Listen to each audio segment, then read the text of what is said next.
Bapak Ibu Saudara, pagi hari ini kita mau beri yang terbaik bagi Tuhan, amin. Mari kita satukan hati, kita berdoa bersama-sama. Tuhan Yesus, terima kasih kami boleh berada di bulan yang baru, di bulan November. Terima kasih buat penyertaan Tuhan sampai hari ini kami masih ada. Itu semua karena kebaikan dan anugerah Tuhan. Pagi hari ini kami mau datang memuji menyembah Tuhan. Kami mau datang meninggikan nama Tuhan.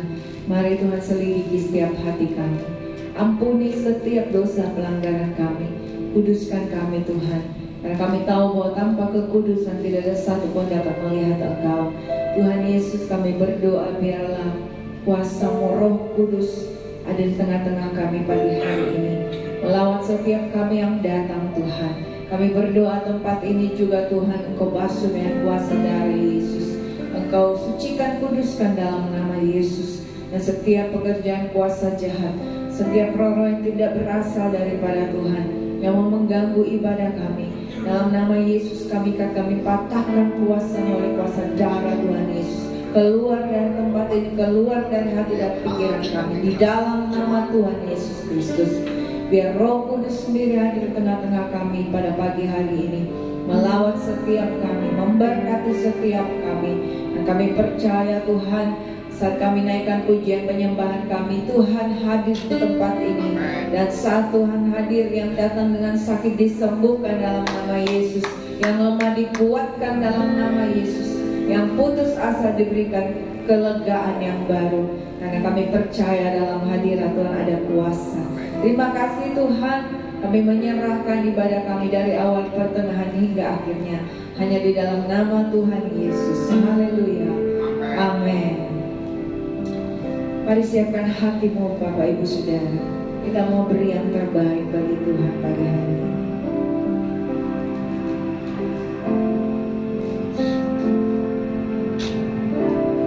Penuhi hatiku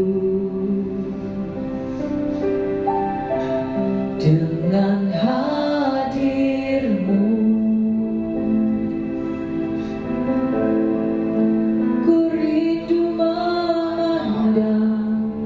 Wajah-Mu, oh Tuhan, di dalam kekudusan-Mu, bawaku dekat dalam hati-Mu. Ku rindu mendengar suara-Mu, oh Tuhan, di tempat kudus-Mu ada. Ku rasakan kasih-Mu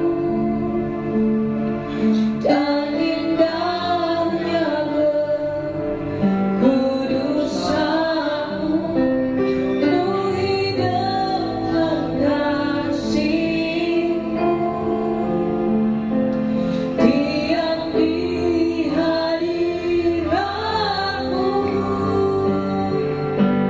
Ku mengangkat tanganku dan ku bersyukur menyembah-Mu. Penuhi dengan kasih-Mu, diam di hadirat-Mu. Mari dengan segenap hati kita naikkan pujian. Penuhi hatiku dengan hadir-Mu.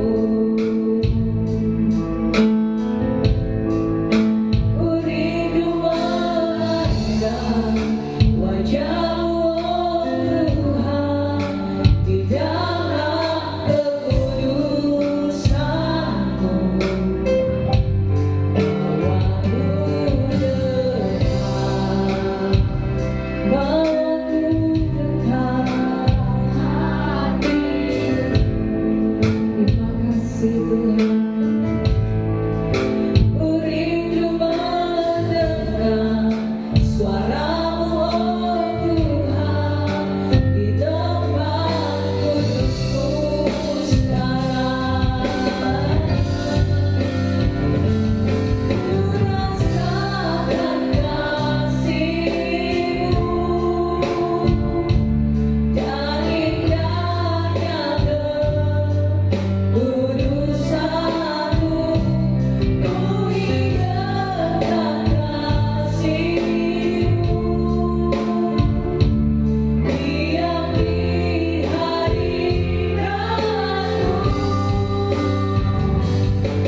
penyembahan-Mu pagi hari ini Bapak Ibu Saudara.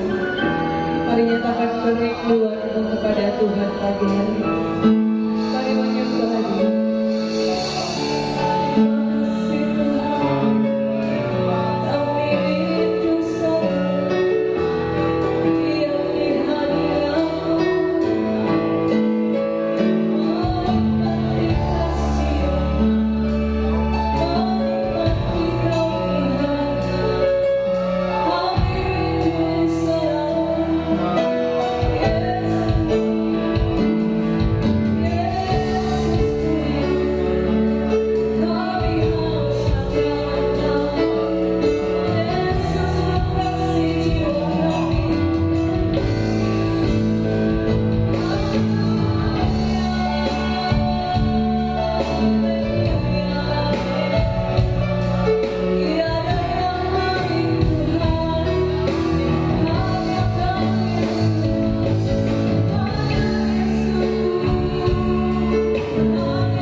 Dalam hadirat Tuhan, saudara kita bangkit berdiri, Bapak Ibu Saudara. Hanya di dalam hadirat Tuhan ada damai sejati. Hanya di dalam hadirat Tuhan ada kasih-Nya, Bapak Ibu Saudara. Mari angkat tanganmu di hadapan Tuhan pagi hari ini. Apapun yang kau sedang alami hari-hari ini, Bapak Ibu Saudara, jangan pernah kau tinggalkan Tuhan. Berdiam dalam hadirat-Nya. Ada kekuatan yang baru, ada sukacita. Terima kasih. Terima kasih Tuhan.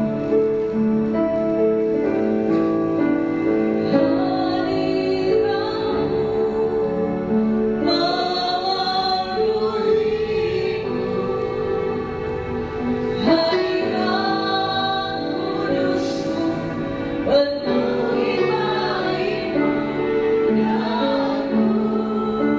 dan sungguh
kiri kananmu, katakan Tuhan Yesus memberkati engkau.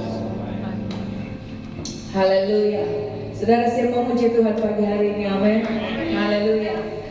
Mari sama-sama kita berikan tepuk tangan bagi Tuhan kita yang dahsyat.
Yesus cinta kamu.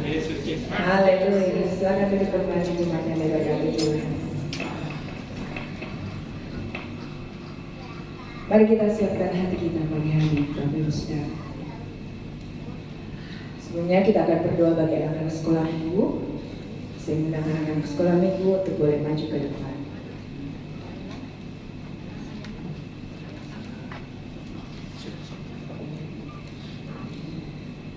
Mari Bapak Ibu Saudara kita berdoa bersama memberkati anak-anak sekolah minggu.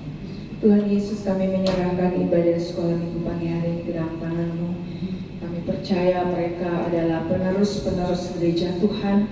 Mereka adalah saksi-Mu Tuhan dalam kehidupan mereka di masa yang akan datang. Mereka akan menjadi alat-Mu, mereka akan menjadi berkat bagi banyak orang. Oleh sebab itu biarlah firman Tuhan yang akan ditaburkan sebentar dalam ibadah sekolah minggu tidak akan kembali dengan sia-sia, tapi akan tertanam, bertumbuh dan berbuah dalam hidup mereka, sehingga anak-anak ini menjadi anak-anak yang takut akan Tuhan, anak-anak yang menjadi berkat bagi banyak orang, bertumbuh dalam pengenalan akan firman Tuhan. Berkati guru-guru sekolah minggu yang akan mengajar, Tuhan berikan kasih kesabaran, berikan hikmat untuk mendidik anak-anak ini Tuhan. Terima kasih Bapa, kami menyerahkan ibadah sekolah minggu di dalam nama Tuhan Yesus. Haleluya, amin. Mari kita siapkan hati kita Bapak Ibu Saudara pagi hari ini. Kita mau mendengarkan kebenaran firman Tuhan. Terima kasih.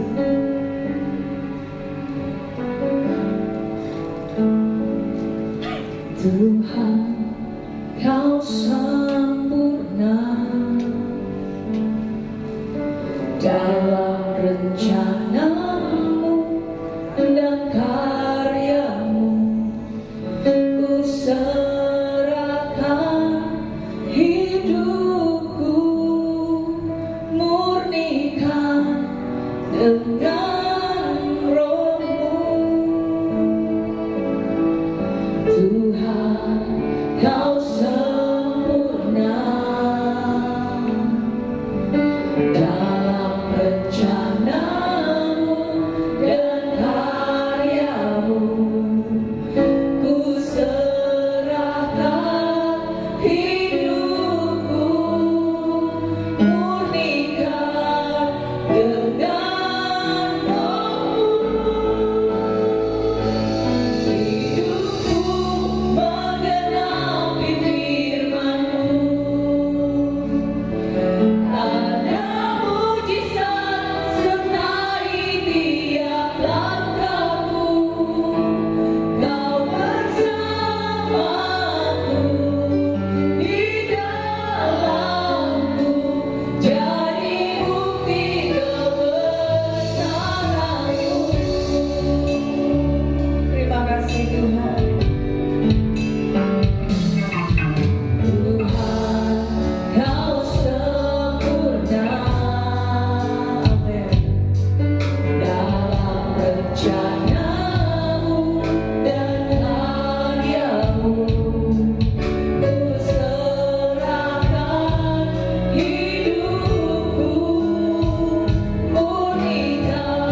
dalam hidup kami.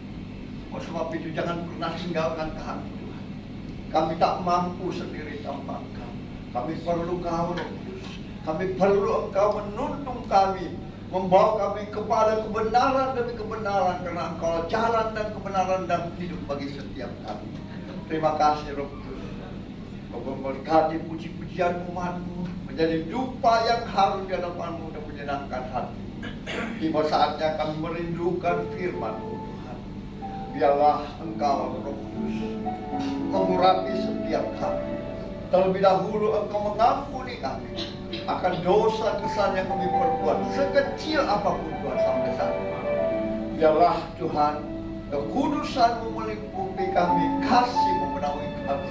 Berikan kami telinga sebagai seorang murid, hati sebagai seorang hamba yang mau duduk tenang untuk menerima berkat firman, sehingga benih firman itu tidak kembali dengan sia-sia, tapi benih firman itu jatuh di tanah hati subur, bertumbuh, berakar dan berbuah lebat untuk hormat kemuliaan hanya bagi nama Tuhan Yesus. Urapi hamba-Mu Tuhan, kuasai seluruh tubuh jiwa roh hamba-Mu. Biarlah Engkau memakai mulut bibir hamba-Mu untuk menyampaikan isi hati-Mu, dan hamba bersembunyi di balik jubah-Mu. Dan biarlah benih firman itu bertanam dalam dan bertumbuh di setiap jemaat-Mu yang mendengarnya. Terima kasih Tuhan, kami sudah siap menerima berkat firman. Di dalam nama Tuhan Yesus kami sudah berdoa dan mengucap syukur. Mari yang siap menerima berkat kebenaran firman Tuhan, sama-sama kita katakan amin. Beri kemuliaan. Saya manusia paling keras. Kalau ada orang bilang dia keras hati karena begini, saya bilang mungkin Anda tidak sekeras hati saya. Dan saya bertemu dengan ipar saya, dengan dia punya ipar lagi, bahkan ada anak-anak Tuhan yang mungkin hidupnya belum sebaik yang Tuhan inginkan. Nah, kami bertemu di Trans minggu lalu, dan dia bercerita kepada saya tidak akan masuk gereja ya, karena saya sudah berjanji dengan suami saya yang sudah almarhum, saya harus taat dan mengikuti kamu. Wah, hebat. Nah, saya bilang, oh oke, cuma itu janjimu, tidak masuk gereja. Saya mulai bercerita sedikit kesaksian saya sebelum saya bertobat. Saya bilang, saya bersaksi di muka pendeta, di muka saudara dan orang tua saya, sampai kepalaku berjalan di bawah. Saya tidak akan masuk gereja, lebih-lebih gereja karismatik, karena mereka banyak berkata tetapi tidak sesuai perbuatan. Itulah yang membuat saya tersanjung. Bahkan 7 turunan saya tidak akan masuk gereja. Sombong sekali saya ya, karena saya menganggap saya punya sesuatu yang hebat. Ternyata yang hebat itu adalah Dia yang di surga. Dan sekejap saja Dia membuat saya sakit dan jatuh tersebut. Lalu tidak lama setelah saya beribadah hanya sekali karena diajak, itu saya mengalah, bertobat, dan saya tidak menunggu untuk ditanya mau dibaptis kapan. Saya langsung menghadap gembala, Pak Gembala, saya mau dibaptis. Hah, jangan main-main. Ya, belum sebulan Anda sudah mau dibaptis? Enggak.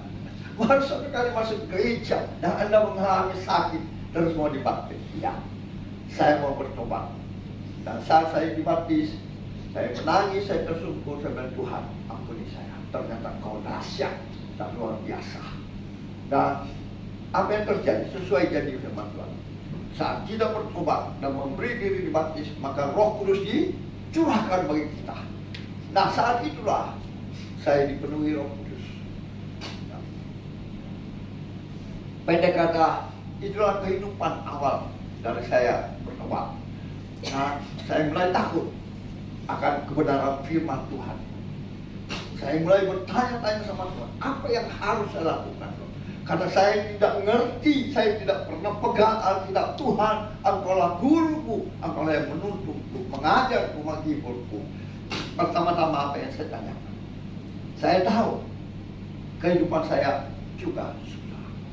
Nah, saya mau tahu, sudah mau belajar apa yang Tuhan kehendaki dalam kehidupanku. Karena Engkau Tuhan yang luar biasa. Ya. Nah, saya bertanya saat itu, Tuhan, apa perbedaannya perpuluhan yang persembahan? Tanyakan kepada mereka. Ya, itu yang saya tahu. Dan setelah itu saya mulai belajar melakukan. Dan luar biasa, janji-janji Tuhan itu tercurah hingga saat ini. Sudah 20 tahun gereja GBI Anugerah masih berjalan. Walaupun sedikit kecil, tapi Tuhan tidak pernah memandang berapa besar jemaatmu. Tapi Tuhan mau berapa orang yang menerima kabar baik itu dan diselamatkan dan menerima janjinya itu. Itu yang sangat penting. Saudara, akhirnya Tuhan bilang, maukah kau melakukan segala perintahku? Dan saya menangis, Tuhan, segala perintahmu akan kulakukan. Apa saja Tuhan. Tapi Tuhan tahu saya tidak punya apa-apa selain dari tabungan dan 5 anak yang harus kuliah. Tuhan beri saya berkat. Saya akan melayani Engkau tanpa punya embel-embel lain selain memberitakan firman sesuai amanat agung. Ya, itulah yang saya lakukan dan saya diingatkan oleh Tuhan. Seperti yang baru-baru kita sharing firman Tuhan oleh Pak David. Carilah kerajaanku dan kebenaranku, maka semuanya akan kutambahkan. Burung-burung di udara yang tidak menabur dan tidak menuai, aku beri makan. Pakaian, pokoknya di ayat Matius 6 ayat 33 ayat pertama. Nah, tetapi pertanyaannya, mengapa ada hamba Tuhan juga masih meragukan itu? Mengapa ada hamba Tuhan yang mengatakan, kamu bodoh, Frans? Saya ini hamba Tuhan. Itu senior saya di Jakarta. Saya masih mau hidup. Kenapa? Inilah masalahnya. Mereka selalu gelisah. Mereka selalu kurang percaya sama Tuhan. Nah, padahal hamba Tuhan khawatir akan hidupnya. Ya, khawatir akan hidupnya seperti dalam Matius 6. Ya. Dan memang ada firman Tuhan mengatakan, serahkanlah segala kekhawatiranmu kepadaku dan aku akan bertindak menolong kamu. Tetapi tidak berhenti sampai sana. Makanya saya dijelaskan Matius 6 ayat 33. Carilah dahulu kerajaanku dan kebenaranku, maka semuanya akan kutambahkan kepadamu. Tidak berhenti sampai sana. Firman Tuhan sudah dengar. Apa saja yang kau minta akan kuberikan kepadamu. Amin. Itulah doa orang benar. Ya, saya belajar di Yakobus 5 ayat 16 ya. Doa orang benar sangat besar kuasanya bila didoakan dengan yakin dan percaya. Nah, pertanyaannya, keadaan sekarang ekonomi, apapun keadaan, semua serba mengkhawatirkan. Ya. Dan firman Tuhan mengajar kita, serahkanlah segala kekhawatiranmu ke dalam aku supaya aku bersih. Tetapi jangan kita cuma berhenti sampai sana. Tuhan, aku punya ini, aku bingung, aku punya ini, aku bingung, aku punya itu, aku bingung. Tuhan mau. Carilah dahulu kerajaannya dan kebenarannya. Itu yang Tuhan mau. Jangan kita cuma tahu khawatir, jangan kita tahu cuma minta-minta, ya enggak? Kita serahkan semua kekhawatiran kita. Tuhan, aku mau bayar utang. Tuhan, aku mau begini. Tuhan, aku mau begini. Tuhan, aku mau begini. Segala kekhawatiran namanya manusia. Ya kan? Tapi ada yang Tuhan mau. Kita harus cari dahulu kerajaan dan kebenarannya. Saya bersyukur waktu itu saya langsung minta ampun dosa dan dibaptis. Dan Tuhan berikan saya yang terbaik untuk melakukan. Maka janji firman Tuhan itu berlaku semua. Bertobat, berikan dirimu dibaptis, Roh Kudus tercurah. Nah, tidak sampai di sana. Tentu dia bilang, Anda mau taat melakukan segala perintahku, amanat aku. Saya bilang, iya Tuhan, segala titah akan kulakukan tanpa punya motivasi yang lain. Selain memberitakan firman sampai ke ujung bumi dan mengajar mereka melakukan apa yang kau perintahkan kepadaku, karena kau menyertaiku sampai kepada kesudahan. Bahkan tidak semudah rambutku akan jatuh tanpa seizin kau, karena kau sudah menghitung jumlah rambutku. Luar biasa janji Tuhan, luar biasa. Jadi hidup kita harusnya menurut perintahnya. Harusnya hidup kita melakukan apa yang Dia inginkan bagi kita, supaya janji-janji Tuhan itu digenapi. Burung di udara dipelihara, ya. Bunga di bakung, indah bukan main, melebihi pakaian siapa saja. Tetapi pertanyaannya, cuma itu yang kita mau, atau kita mau mencari kerajaannya dan kebenarannya terlebih dahulu, yaitu memberikan diri kita dipimpin, memberikan kita hidup menurut perintahnya. Kalau kita belum menerima baptisan, coba berikan dirimu dibaptis untuk menerima pengampunan dan diberikan Roh Kudus untuk mengajar sebagai guru, ya. Dia mengajar kita sebagai penolong, dia menghibur kita saat kita berduka, saat kita dicaci maki, saat kita mungkin banyak masalah persoalan, hidup kita tidak beres, banyak sakit penyakit, banyak apa. Semua itu Tuhanlah penolong kita, saudara. Ya. Jadi itu langkah awal untuk takut akan Tuhan, menuruti perintahnya. Dan tidak sampai sana, karena kita harus banyak melakukan apa yang Tuhan perintahkan. Karena janji Tuhan itu ya dan amin, tak pernah berubah dulu, sekarang, sampai selama-lamanya. Dia mau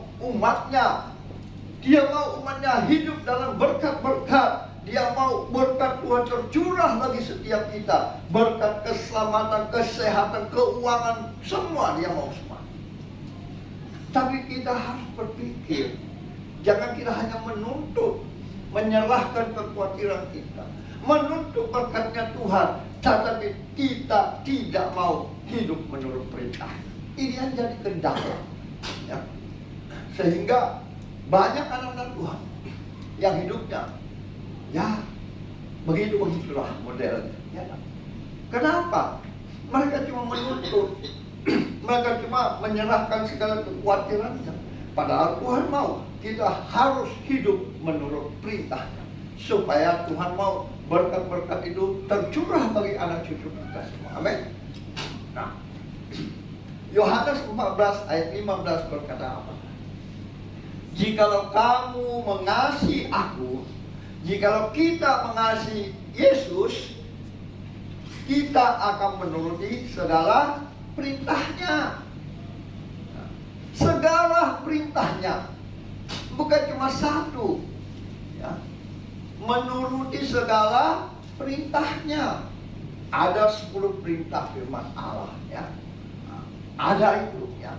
Dan ayat 21 berkata dari 14, Yohanes 14, barang siapa memegang perintahku, dan melakukannya, dialah yang mengasihi aku. Ini sangat jelas. Ya enggak? Jangan kira kita mengasihi Tuhan, tetapi kita tidak memegang perintahnya dan melakukannya. Jelas kita keliru. Makanya banyak anak-anak Tuhan modelnya seperti itu. Ya, ada hamba Tuhan mengusir setan, setannya tidak lari, dia yang diburu, dipukul. Kenapa? Karena dia tidak memegang perintah Tuhan dan melakukannya. Dia tidak mengasihi Tuhan. Tuhan bilang, jikalau kamu mengasihi aku, kamu akan menuruti segala perintah. Jadi jangan pergi gereja takut kalau tidak lapor sama Pak Gembala. Siap, saya isi. Jangan isi sama saya, isi sama Tuhan. Ya. Karena itu perintah Tuhan. Ya. Kuduskanlah hari Sabat. Ya. Tamat beberapa hari ada yang minta isi Pak Gembala. Saya mau pergi kemana? Karena itu menguntungkan bagi dia. Saya mau kasih tahu saudara, tidak ada satu kuasa lebih hebat dari kasih. Tidak ada satu pun yang dapat memberkati engkau sampai anak cucu. Karena kalau Tuhan mau, berkatmu sekejap saja habis. Terbakarkah, engkau meninggalkah, engkau apakah, itu bisa saja terjadi. Tetapi engkau takut akan Tuhan, maka penyertaan Tuhan itu sangat luar biasa. Engkau dilindungi, diselamatkan, engkau disembuhkan, engkau ditolong, segala-galanya. Ya. Tapi kalau hanya manusia, hari ini dia boleh menolong kita, besok bisa jadi musuh kita. Apalagi kalau dalam politik. Kita harus sadar, di dalam dunia politik banyak lawan dan kawan. Kita nggak tahu. Kenapa saya berhenti? Karena sampai 3 tahun lalu saya masih dipanggil kembali sama Golkar. Karena saya dulu mengikuti pemilihan pertama dan kedua sampai tahun 87. Ya. Saya usia 30 tahun. Ada penghargaan dari Pak Sudarmono SH, dia ketua umum Golkar, dan siapa lagi saya lupa, dokter. Ada. Ya. Itu di antara seluruh Indonesia 10 yang terbaik yang mendapat, salah satunya saya di Makassar. Itu piagam penghargaan dari Golkar. Makanya saya dipanggil Bapak tahun lalu. Saya bilang sorry, saya nggak lagi hidup dalam itu. Nah, karena kita hidup dalam satu organisasi, maka selalu kita menganggap organisasi itu yang terbaik, yang paling bagus, ya, yang bisa menolong kita. Nah demikian juga saya tidak terlalu tertarik dengan berbagai nominasi gereja organisasi, karena kita akan sombong, ya kan? Kita tidak menuruti firman Tuhan. Kita akan merasa kita hebat, kita akan merasa kita kuat, ya kan? Karena ada dikte kita, karena ada siapa. Itu sangat keliru, dan itu sudah pernah dilakukan di tempat kami diberikan ibadah di gua. Wah, setelah diberkati Tuhan, dia lari ke sana. Saya harus bikin RSM, saya harus jadi ini, jadi ini. Jadi apa? Jadi apa? Jadi apa? Jadi sengsara hari ini. Nah, sudahlah yang dikasih Tuhan, jemaat Tuhan yang saya kasih, hiduplah menurut perintahnya. Karena apa? Hari ini kita harus waspada. Jangan pernah beranggapan bahwa ada hal-hal yang biasa ketika kita tidak melakukan apa yang Tuhan kehendaki dalam hidup kita. Waspada. Jangan pernah beranggapan bahwa ada hal yang biasa ketika kita tidak melakukan apa yang Tuhan kehendaki. Karena pada kenyataannya ada jalan yang disangka orang lurus tetapi ujungnya maut. Jalan ke surga sempit, berliku-liku. Hati-hati, jangan sampai kita memilih jalan itu. Jalan yang disangka lurus, tetapi ujungnya maut. Kita tidak hidup menurut perintah Tuhan. Kita hidup menurut perintah kita sendiri, kemauan kita sendiri. Dan terlebih-lebih akhir-akhir ini, saudara. Tapi saya berlihat agak kurang. Dulu pernah banyak kan? Orang oknum pendeta di YouTube maupun di Facebook yang mengajarkan bahwa pembayaran perpuluhan yang menyenangkan hati Allah sudah tidak berlaku lagi. Hati-hati. Memang orang yang punya motivasi memang mengembalikan milik Tuhan, tidak mau, itu akan menyenangkan hatinya. Amin. Akan menyenangkan hatinya. Karena itu tidak mudah, ya. Seingat saya dulu, itu harus saya lakukan, itu perintah Tuhan. Makanya waktu saya masih bekerja, saya takut kurang, saya bakal memberi lebih dari itu. Perpuluhannya, mengembalikan milik Tuhan, perpuluhan. Itu bukan persembahan, persembahan itu lain, ya. Diakonia itu lain, persembahan itu lain, tapi perpuluhan itulah milik Tuhan. Dia sudah memberkati saudara. Apakah kita tidak mengembalikan? Karena di situ banyak janji-janji Tuhan. Ya. Banyak janji Tuhan. Jadi banyak pendeta di YouTube dan Facebook yang mengajarkan bahwa pembayaran persepuluhan yang menyenangkan hati Allah, nah, itu di Malaika 3 ya, sudah tidak berlaku lagi. Pertanyaannya, siapa yang mengatakan itu? Firman Tuhan atau oknum pendeta itu? Kalau firman Tuhan menyatakan itu tidak berlaku lagi, ya kita lakukan. Tapi kalau firman Tuhan masih menyatakan itu berlaku, jemaat yang dikasih Tuhan lakukan itu, karena itu perintah Tuhan. Dan Tuhan tidak mau melihat umatnya menderita. Tuhan mau umatnya diberkati di bumi ini, terlebih-lebih di surga. Amin. Ya. Apakah ini benar bahwa pembayaran persepuluhan itu tidak berlaku lagi? Itu sangat riskan, saudara. Dan saya sudah bahas bagian itu. Coba baca dalam Matius pasal 5 ayat 17 sampai 20. Matius 5 ayat 17 sampai 20. 1, 2, 3. Janganlah kamu menyangka bahwa aku datang untuk menyediakan hukum Taurat atau kitab para nabi. Aku datang bukan untuk meniadakannya, melainkan untuk menggenapinya. Karena aku berkata kepadamu, sesungguhnya selama belum lenyap langit dan bumi ini, satu iota atau satu titik pun tidak akan ditiadakan dari hukum Taurat sebelum semuanya terjadi. Karena itu, siapa yang meniadakan salah satu perintah hukum Taurat, sekalipun yang paling kecil, dan mengajarkannya demikian kepada orang lain, ia akan menduduki tempat yang paling rendah di dalam kerajaan surga.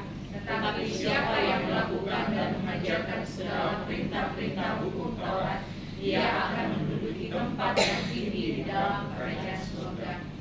Maka aku berkata kepadamu, jika hidup keagamaan tidak lebih benar daripada hidup keagamaan ahli-ahli Taurat dan orang-orang Farisi, sesungguhnya kamu tidak akan masuk ke dalam kerajaan surga. Buka ayat 19. Ayat 19. Karena itu, siapa yang meniadakan salah satu perintah hukum Taurat, sekalipun yang paling kecil, dan mengajarkannya demikian kepada orang lain, ya, ia akan menduduki tempat yang paling rendah di dalam kerajaan surga. Tetapi siapa yang melakukan dan mengajarkan segala perintah-perintah hukum Taurat, ia akan menduduki tempat yang tinggi di dalam kerajaan surga. Jadi hati-hati. Jangan kita dengar oknum pendeta yang tidak bertanggung jawab. Sebetulnya sebagai seorang pendeta, sebagai seorang gembala, itu dosanya 2 kali lipat dari jemaat. Kalau kebenaran itu tidak kita sampaikan kepada jemaat, berarti kita tanggung dosanya. Saya akan menanggung dosa dari jemaat. Jemaat tidak tahu karena tidak diajar. Makanya itu perintah amanat agung. Jadikanlah semua suku bangsa itu muridku, bukan murid saya. Muridnya Yesus. Ajarlah mereka melakukan apa yang sudah kuperintahkan. Firman Tuhan ini adalah perintah Tuhan. Istri saya bilang, kenapa kamu baru mau ngomong akhir-akhir ini masalah ini? Karena saya merasa tertuduh oleh Tuhan, tidak menyampaikan. Ya. Kalau saya sudah sampaikan, saudara jemaat Tuhan yang dikasih Tuhan tidak melakukan, terserah Anda. Dosa itu sudah lepas. Baru saya tadi komunikasi dengan Pak David. Kebenaran harus saya sampaikan sesuai firman Tuhan. Kalau saya tidak sampaikan, dosanya saya tanggung. Pak David bilang betul Pak Bran. Nah, kalau kita sudah sampaikan, maka dosanya itu bukan lagi menjadi tanggung jawab saya dan Pak David. Ya. Menjadi tanggung jawab saudara. Tidak menurut perintahnya. Padahal perintahnya luar biasa kan. Enak. Saudara, boleh kita buka lagi. Coba Malaikat 3 ayat 6 sampai 12. Jadi jangan kira untuk saya, enggak. Untuk siapa? Untuk kalian. Ya, untuk gereja. Amin. Bukan untuk saya. Kalau saya melakukan itu ya untuk saya, ya enggak. Seperti dulu sampai sekarang kau pelihara saya. Coba baca. Bahwasanya aku Tuhan tidak berubah dan kamu Bani Yakub tidak akan menyerah. Sejak zaman nenek moyang kamu telah menyimpang dari ketetapanku dan tidak memeliharanya. Kembalilah kepadaku, maka aku akan kembali kepadamu. Firman Tuhan semesta alam. Tetapi kamu berkata, dengan cara bagaimanakah kami harus kembali? Bolehkah manusia menipu Allah? Namun kamu menipu aku. Tetapi kamu berkata, dengan cara bagaimanakah kami menipu engkau? Mengenai persembahan persepuluhan dan persembahan khusus, kamu telah kena kutuk. Tetapi kamu masih menipu aku, yang kamu seluruh bangsa. Bawalah seluruh persembahan persepuluhan itu ke dalam rumah pembendaharaan, supaya ada kesediaan makanan di rumahku, dan pujilah aku, firman Tuhan semesta alam. Apakah aku tidak membukakan bagimu tingkap-tingkap langit dan mencurahkan berkat kepadamu sampai berkelimpahan? Apa janji Tuhan? Bawalah seluruh persembahan persepuluhan itu ke dalam rumah perbendaharaan, supaya ada persediaan makanan di rumahnya siapa? Di rumahnya gembala? Di rumahnya Tuhan. Dan pujilah Tuhan. Firman Tuhan semesta alam. Apakah aku tidak membukakan bagimu tingkap-tingkap langit dan mencurahkan berkatku kepadamu sampai kalian berkelimpahan? Lanjut. Itu janji Tuhan. 11-12. Aku akan mengganti bagimu belalang Rahab, supaya jangan dihabisinya atas tanaman, dan supaya jangan pohon anggur di padang tidak berbuah bagimu. Firman Tuhan semesta alam. Aku akan menghabis bagimu belalang pelahap, supaya jangan dihabisi hasil tanammu, dan supaya jangan pohon anggur di padang tidak berbuah bagimu. Banyak yang saya lihat, orang yang mengajarkan saya dulu sebelum saya bertobat, Pantas kau tidak begini, Frank, sebelum saya bertobat ya. Coba lihat kakakmu, adikmu. Coba lihat kita semua diberkati Tuhan. Tetapi itu sebatas mulutnya yang mengajar, tapi tidak melakukan. Lalu saya bertanya, hebatnya, berapa yang kau berikan mengembalikan persembahan persepuluhanmu ke Tuhan? Karena saya tahu kamu punya perusahaan cukup besar. Kalau 1 miliar, keuntunganmu itu pasti ada. Pajak aja waktu itu, ya, 5% engkau tidak berani mengaku. Dia bilang, kau itu berdosa kali. Yang penting kita sudah memberi. Namanya itu bohong, bukan persepuluhan. Kenapa? Apa kenyataannya sekarang? Masih hidup, perusahaannya bangkrut, anaknya pecah belah, berkelahi. Harta perebutan. Inilah janji-janji firman Tuhan. Dan siapa mengatakan tidak berlaku sesuai tadi, ya, Matius 5 ayat 17. Lanjut 12. Maka segala bangsa akan menyebut kamu berbahagia, sebab kamu ini akan menjadi negeri kesukaan firman Tuhan semesta alam. Amin. Saudara mau? Maka segala bangsa akan menyebut kamu berbahagia. Bukan saja siapa, ya kan? Karena kamu ini akan menjadi negeri kesukaan firman Tuhan. Ini perintah. Untuk siapa? Persepuluhan untuk siapa? Untuk diriku atau untuk rumah Tuhan? Kelanjutan daripada gereja GBI Anugerah Makassar, gerejanya Tuhan. Dan untuk siapa? Untuk saudara sendiri. Betul nggak? Betul nggak? Untuk saudara sendiri kan? Bukan untuk saya. Itu sangat keliru.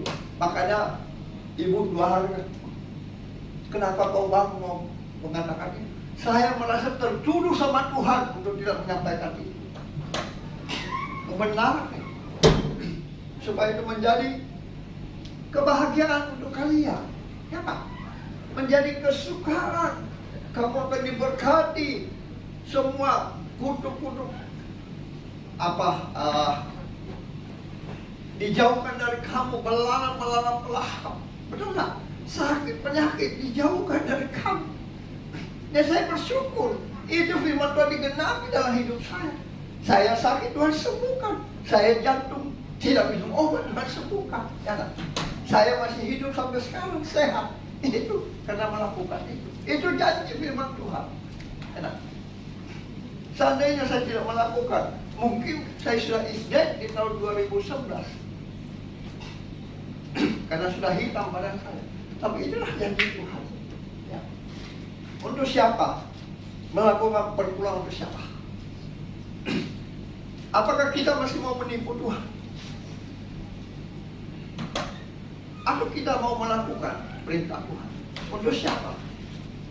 Untuk saudara, untuk jemaatnya. Supaya apa? Menikmati berkat-berkat Tuhan di bumi ini, terlebih di surga. Karena saya mau jemaat Tuhan, khususnya jemaatnya di GBI Anugerah Makassar, jemaatnya Tuhan, itu menikmati janji-janji. Amin. Ya. Nah, tapi pertanyaannya, mengapa ada orang yang mengeraskan hatinya sampai saat ini sehingga tidak menerima perintahnya? Mengapa? Why? Mengapa banyak jemaat Tuhan mungkin sudah berkali-kali disampaikan, tapi tidak melakukan perintahnya? Kenapa? Betul nggak? Kenapa? Why? Mengapa orang mengeraskan hatinya saat menerima perintahnya? Jawabnya gampang sekali. Adalah karena apa yang Allah perintahkan tidak sesuai dengan apa yang mereka kehendaki. Terkadang mereka berpikir bahwa mereka berhak atas kehidupan pribadi mereka, ya. Sehingga mereka bisa menentukan untuk melakukan apa saja yang dikehendaki mereka, bukan memilih untuk melakukan apa yang Tuhan perintahkan. Termasuk itu segala kekhawatiran kita. Betul, Tuhan bilang serahkanlah kepada aku dan aku akan bertindak. Tetapi kita sudah melakukan perintah Tuhan tidak. Kita hanya yang tidak baik kasih Tuhan, ya, yang tidak baik kasih Tuhan.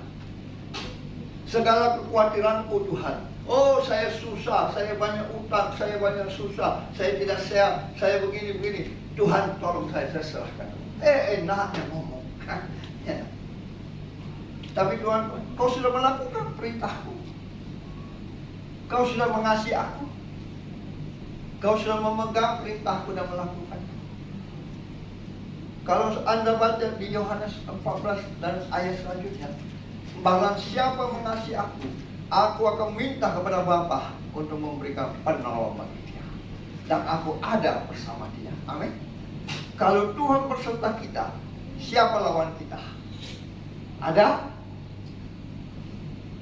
Adakah? Kalau Tuhan beserta kita, siapa lawan kita? Tidak. Jadi jangan kita enak aja, keraskan hati, tidak taat sama perintah Tuhan, ya. Padahal kita ini hidup kena belas kasihan Tuhan. Kita ini dibentuk dari Tuhan. Dari apa? Tanah dan debu. Diberi napas oleh Tuhan. Kalau Tuhan tidak mau, sekejap saja kita akan is dead, saudara. Kenapa kita kadang tidak mau melakukan perintah? Kenapa? Karena kita keraskan hati kita. Karena kita punya pikiran manusia. Tidak memikirkan hal-hal yang di atas. Selalu mau aku senang, aku diberkati. Nanti saat kita jatuh, baru kita berlutut dan menangis. Kalau Tuhan masih berbelas kasihan, ya. Tanpa disadari, kadang kita tidak memiliki rasa hormat akan Tuhan. Kita sudah mulai berpikiran dengan logika saya. Saya kan yang cari uang, saya kan yang diberkati Tuhan. Saya yang punya ide begini. Lupa bahwa rasa hormat kita sama Tuhan mulai kita tinggal. Kita sudah mulai tidak hormat, tidak melakukan perintah Tuhan, karena kita menganggap kalau bukan saya, kita mulai sombong. Kalau bukan saya, gereja GBI Anugerah Makassar tidak ada sampai sekarang. Betul Pak?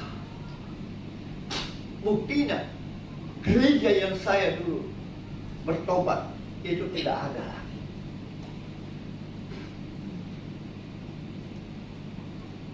Berarti Tuhan punya gereja. Tuhan masih mengasihi jemaat GBI Anugerah Makassar. Tuhan masih mengasihi saya sebagai gembala untuk melakukan amanat agungnya. Kita tidak hormat, kita tidak takut. Kita seakan-akan tahu apa yang terbaik bagi kita sendiri, ya. Dan telah menjadi Tuhan atas diri kita sendiri.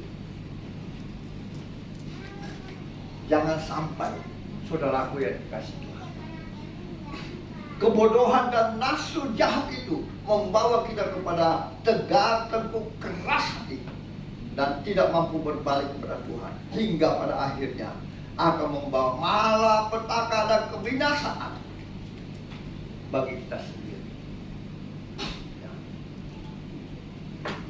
Anggaplah kesabaran Tuhan sebagai kesempatan bagi kita untuk memperoleh selamat. Dengan jelas Tuhan berkata, jika engkau baik-baik mendengarkan suara Tuhan Allahmu dan melakukan dengan setia segala perintahnya yang kusampaikan kepadamu pada hari ini, maka Tuhan Allahmu akan mengangkat engkau di atas segala bangsa di bumi ini. Segala berkat datang kepadamu dan menjadi bagianmu. Luar biasa ya ini. Tapi apakah kita taat, kita setia memegang dan melakukan perintah Tuhan? Kita mengasihi Tuhan atau mengasihi diri kita pribadi? Nah, kehendak Tuhan dalam hidup saudara dan saya, dalam berkat kasih setia Allah sepanjang umur hidup kita. Tetapi mengapa kutuk yang menimpa? Mengapa kutuk yang menimpa? Dan terlalu banyak saya lihat orang-orang yang kaya bangkrut. Kenapa? Karena firman Tuhan mengatakan ada pilihan bagi kita. Kita mau diberkati atau kita mau memiliki kutuk? Kita mau hidup atau mati? Surga atau neraka? Itu pilihan yang Tuhan berikan bagi kita. Tapi Tuhan sudah mengajarkan kita untuk tidak begitu. Nah, melalui hari ini saya ingatkan jemaat Tuhan yang dikasihi Tuhan, jangan pernah kita mendustai Allah tentang terutama pengembalian milik Tuhan. Pengembalian milik Tuhan, jangan kita pernah mendustai Allah. Saudara, saya ingatkan kita semua, demi untuk kebaikan jemaat Gereja Anugerah Makassar, demi untuk kelangsungan Gereja Gereja Anugerah Makassar, kita baca Kisah Rasul 5 ayat 1 sampai 11. Jangan pernah kita mendustai. Karena ada orang mengatakan itu tidak berlaku. Hari ini kita baca Kisah Rasul, Kisah para Rasul 5 ayat 1 sampai 11. Ya, ayat 1 sampai 11. Silahkan baca dengan suara nyaring, hayati itu, renungkan. 1, 2, 3. Ada seorang lagi yang bernama Ananias. Ia beserta istrinya Safira menjual sebidang tanah. Dengan sebagus dirinya ia menahan sebagian dari hasil penjualan itu, dan sebagian lain dibawa dan diletakkannya di depan kaki rasul-rasul. Tetapi Petrus berkata, Ananias, mengapa hatimu dikuasai iblis sehingga engkau mendustai Roh Kudus dan menahan sebagian dari hasil penjualan tanah itu? Selama tanah itu tidak dijual, bukankah itu tetap kepunyaanmu, dan setelah dijual, bukankah hasilnya itu tetap dalam kuasamu? Mengapa engkau merencanakan perbuatan itu dalam hatimu? Engkau bukan mendustai manusia, tetapi mendustai Allah. Ketika mendengar perkataan itu, berbalah Ananias dan putuslah nyawanya. Maka sangatlah ketakutan semua orang yang mendengar hal itu. Lalu datanglah beberapa orang muda, mereka mengapan Petrus, mengusungnya keluar dan berdiri menguburnya. Kira-kira 3 jam kemudian masuklah istri Ananias, tetapi ia tidak tahu apa yang telah terjadi. Kata Petrus kepadanya, katakanlah kepadaku, dengan harga sekiankah tanah itu kamu jual?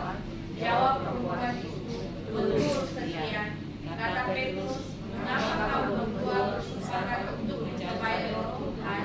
Lihatlah orang-orang yang baru mengurus suamimu berdiri di depan pintu, dan mereka akan mengusung engkau juga keluar. Lalu berbalah perempuan itu seketika juga di depan kaki Petrus, dan putuslah nyawanya. Ketika orang-orang muda itu masuk, mereka mendapati dia sudah mati. Lalu mereka mengusungnya keluar dan menguburnya di samping suaminya. Maka sangat ketakutan Petrus dan semua orang yang mendengar hal itu. Coba kembalikan ke ayat 1, 2, dan dan 3 sampai 5. Ya, mulai dari ayat 1. Ada seorang lain yang bernama Ananias. Ia beserta istrinya Safira menjual sebidang tanah. Ayat 2. Dengan setahu istrinya, ia menahan sebagian dari hasil penjualan itu, dan sebagian lagi dibawa dan diletakkan di depan kaki Rasul. Sebagian saja dia berikan kepada Tuhan. Ya.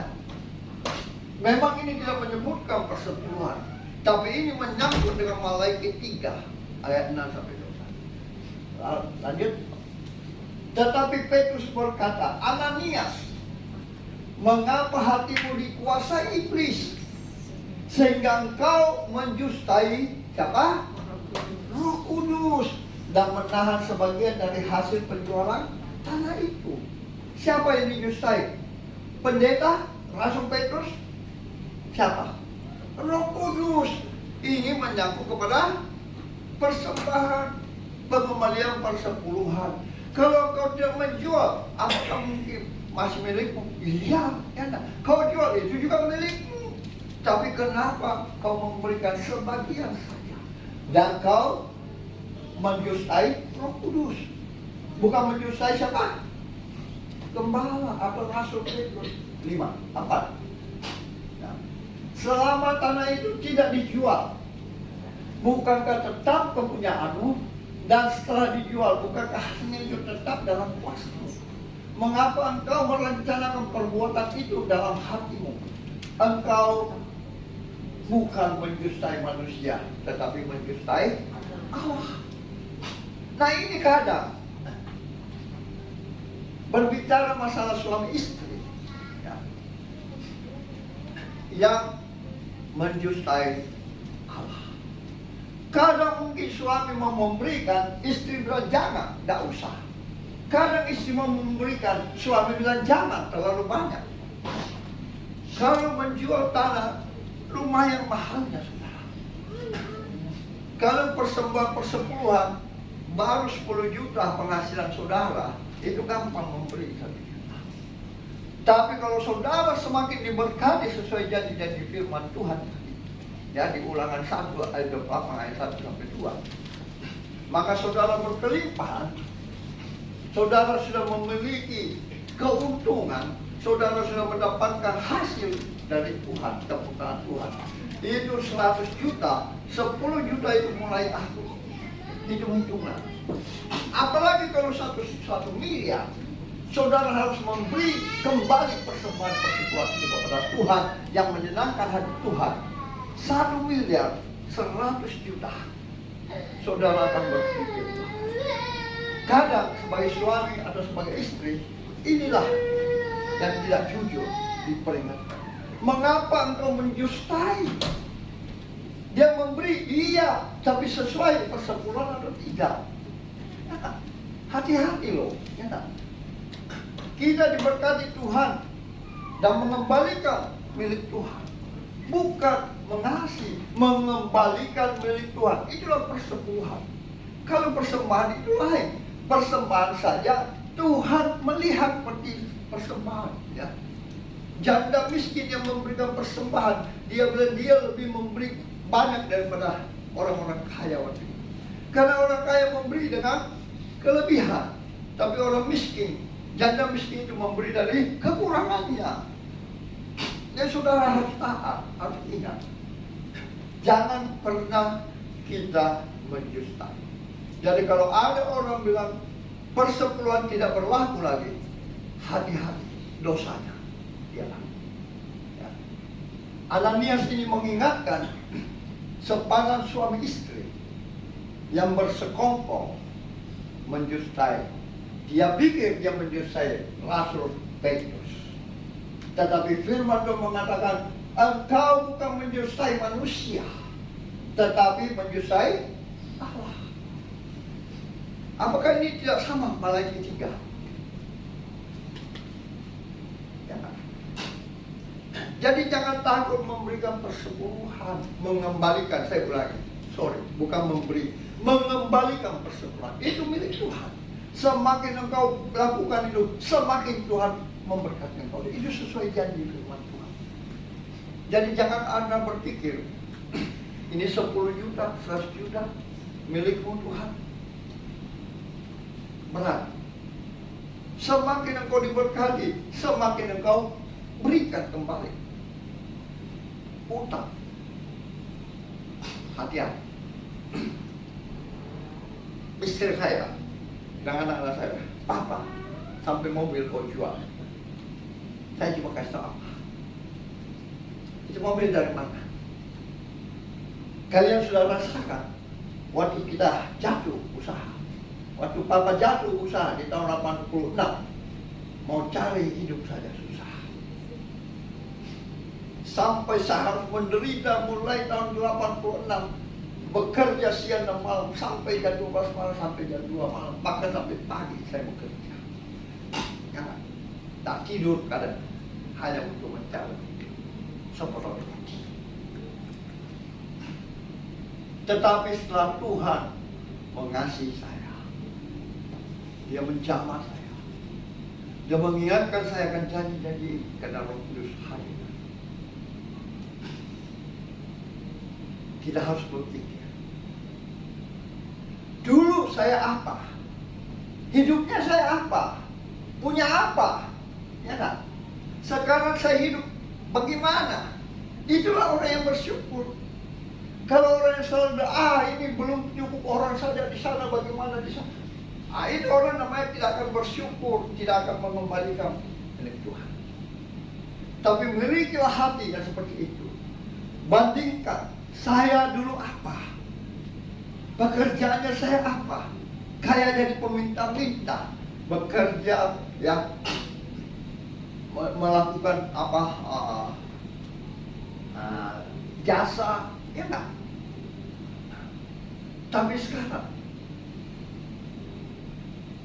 saya melakukan firman Tuhan. Tuhan pulihkan kesehatan saya, Tuhan sembuhkan saya, Tuhan pelihara saya. Seperti burung di udara yang tidak menabur dan tidak menuai. Tuhan beri makan, Tuhan beri hidup, betul nggak? Ya, itulah janji-janji Tuhan berlaku untuk saya. Makanya waktu pendeta yang teman saya yang katakanlah orang hebat di Jakarta yang di kantor saya itu datang. Mereka berempat waktu ada mantan BM kami meninggal. Waktu itu tahun berapa saya lupa ya 2012 bahkan. Mereka sudah ada semua, saya datang. Wih, hebatnya dong Pak Pras deh. Waktu itu saya pakai ras yang baru satu. Mobil baru lihat kok sama besar kan. Saya bilang, tapi saya kira saya mati kan tidak cari uang ini, tidak dapat uang di kantor. Dia jangan malu saya kok. Saya tidak sih Pak, saya cuma main-main, saya cuma mengingatkan Bapak. Ya. Itu yang berlaku janji firman Tuhan. Burung di udara yang tidak menabur dan tidak menuai, Tuhan pelihara, Tuhan beri makan. Kenapa? Karena dia mencari kebenaran dan melakukan firman Tuhan. Sehingga dia cukup malu. Saya bilang, ada lah, enggak Pak. Saya main-main. Ya udah, sudah selesai penguburan, saya undang mereka karena 4 orang direksi, saya undang makan. Sampai di tempat makan, 3 meja tempat makan ikan. Dia lihat semua teman saya, wih, dia bilang Pak Blas, seharusnya kau tidak jadi marketing ini, harusnya kau jadi wali kota, Pak cocok. Bawa makan seafood, bawa makan di Hong Kong, begitu juga ketemu dia bilang, bukan main temanmu banyak sekali. Nah, ya saya tekankan anak. Dulu saya apa? Setengah mati karena Tuhan yang memberkati saya lebih daripada yang dulu. Maka saya wajib melakukan apa yang Tuhan perintahkan. Sekalipun itu harus saya jual, karena Tuhan yang memberi, Tuhan. Ya. Tapi tidak sampai sini kan, saudara. Ya. Sudah ada hasilnya. Anak-anak punya tempat tinggal, anak-anak punya usaha. Ya. tidak sebanding dengan apa yang saya jual untuk pekerjaan pelayanan Tuhan. Dan sebagai istri, kita harus ingatkan dia kalau dia keliru. Sebagai suami, istri harus mengingatkan kita untuk melakukan seperti Kisah 5 ayat 1. Bukannya kita mengajar untuk tidak melakukan itu. Karena siapa yang dirisai? Petrus, gembala, atau siapa? Apa yang terjadi? Pilih hidup, pilih mati, pilih neraka, atau kutuk, atau berkah. Inilah pilihan bagi kita. Yang kedua, saya rindu semua anak-anak muda, ya, semua anak-anak muda yang sudah memiliki penghasilan, apapun yang kau kerjakan, sekecil apapun juga kau kerjakan, kembalikan persepuluhan itu, maka Anda akan melihat berkat-berkat Tuhan tercurah. Belajar. Saya kaget juga. Tadi ada amplop dari dibuatkan sama Ibu Mediana. Di sana ada lagi tentang persepuluhan. Dia bakal masukkan, Pak. Memang begini, hari ini kebetulan Tuhan mau berbicara untuk generasi-generasi muda, untuk pelajar-pelajar yang sudah menghasilkan uang. Berikan itu, kembalikan milik Tuhan 10%. Belajar dari yang kecil, engkau akan taat dan engkau akan dipelihara Tuhan. Amin. Oleh sebab itu yang mau melakukan, silahkan sebentar mengisi, mengambil amplop di situ, mengisi namanya, memberikan berapa aja dan mulai hari ini. Terserah Anda, sesuai ke pendapatan kalian. 10% kembalikan milik Tuhan. Maka engkau melihat janji-janji Tuhan. Amin. Engkau mau diberkati Tuhan? Mau pilih hidup? Mau pilih kutuk? Mau pilih berkat?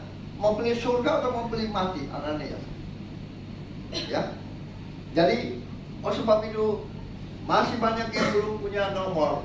Silahkan tulis namaku dan nanti saya akan berikan kode nomor. Ya. Yang sudah pernah mengambil, ingatlah janji Tuhan. Ya. Dan jangan sekali-kali kita berjus. Kalau persepuluhan. Kalau orang mau tahu bagaimana menghidup persepuluhan. Kalau gaji, toh itu persepuluhan. Kalau usaha, keuntunganmu itu persepuluhan, bukan sisanya. Kalau gaji kau dapat, itu persepuluhan. Ya. Saya lakukan dulu karena takut. Itu tahun 2001. Perpuluhan saya sudah kadar 7,5 juta. Jadi hati-hati. Ya. Saya mengajarkan kita untuk melakukan apa yang Tuhan kehendaki, bukan apa yang saya kehendaki. Amin. Kalau saya kehendaki, ya tentu nggak mungkin saya mau jadi pendeta, ya tak? Capek, duit tidak dapat, enak. Kalau saya kerjakan enak tuh. Tapi itulah yang Tuhan suruh. Saya harus mengajarkan. Ajarlah mereka melakukan apa yang sudah ku perintahkan, supaya mereka peroleh hidup yang kekal. Mereka peroleh berkat-berkat yang berlimpah di bumi terlebih di surga. Anak cucu mereka tidak jadi peminta-minta, tapi mereka memberi pinjaman, tidak meminjam karena Tuhan berkati. Amin. Ini firman Tuhan. Ya. Saudara yang dikasih Tuhan, inilah firman yang Tuhan ini saya sampaikan. Karena kalau saya tidak menyampaikan, saya sebetulnya nggak mau bicara. Tapi Tuhan mendikte. Engkau yang menanggung segala dosanya. Karena mereka tidak tahu. Jemaat GBI Anugerah Makassar, jemaatnya Tuhan tidak mengerti. Nah, untuk siapa berkat itu? Untuk siapa melakukan itu dalam baik? Jika dilepaskan, yang putus asa diberikan pengharapan. Kiranya Tuhan Yesus berkenan melayakkan kami untuk melayani perjamuan kudus. Perjamuan kudus dibagikan, kita kembali kita menyambut tubuh dan darah Kristus. Firman Tuhan mengingatkan kita dalam 1 Korintus 11 ayat 27. Barang siapa dengan cara yang tidak layak makan dan minum atau minum cawan Tuhan, ia berdosa terhadap tubuh dan darah. Oleh sebab itu, saudaraku yang dikasihi Tuhan, saudara dan saya sudah dibenarkan oleh firman-Nya, oleh iman percaya kita. Oleh sebab itu, sampai detik kalau masih ada perbuatan-perbuatan daging kita yang tidak menyenangkan hatinya, mari minta pengampunan. Mari minta pengampunan, dan biarlah tubuhnya yang akan kita santap menjadi bagian dalam tubuh kita, sehingga tubuhnya semakin besar dan kita semakin kecil, sehingga kehendaknya yang jadi bukan kehendak kita, bahkan darahnya menyucikan kita. Apa masalah persoalan? Saudara jemaatnya yang tahu sendiri. Pribadi lepas pribadi. Apa pelanggaran, apa dosa yang saudara lakukan sampai detik ini yang tidak menuruti firman-Nya, mintalah pengampunan. Mari kita mengangkat tubuh Kristus lebih tinggi dari kepala kita. Dan firman Tuhan mengingatkan kita di dalam 1 Korintus 11 ayat 23. Sebab apa yang telah kuteruskan kepadamu telah aku terima dari Tuhan, yaitu bahwa Tuhan Yesus pada malam waktu ia diserahkan mengambil roti, dan sesudah itu ia mengucap syukur atasnya, ia memecah-mecahkannya dan berkata, inilah tubuhku yang diserahkan bagi kamu, perbuatlah ini menjadi peringatan akan aku. Bukankah roti yang kita pecah-pecahkan adalah persekutuan dengan tubuh Kristus? Amin. Mari kita sambut dalam nama Tuhan Yesus.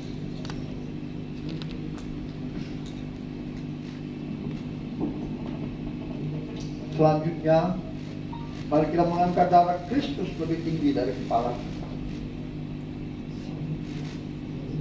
Demikian juga ia mengambil cawan sesudah makan, lalu berkata, cawan ini adalah perjanjian baru yang dimateraikan oleh darahku. Perbuatlah ini setiap kali kamu meminumnya menjadi peringatan akan aku. Bukankah cawan pengucapan syukur yang atasnya kita ucapkan syukur adalah persekutuan dengan darah Kristus? Amin. Mari kita sambut dalam nama Tuhan Yesus.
mohon berkat-Mu bagi umat-Mu yang Kau kasihi, Tuhan.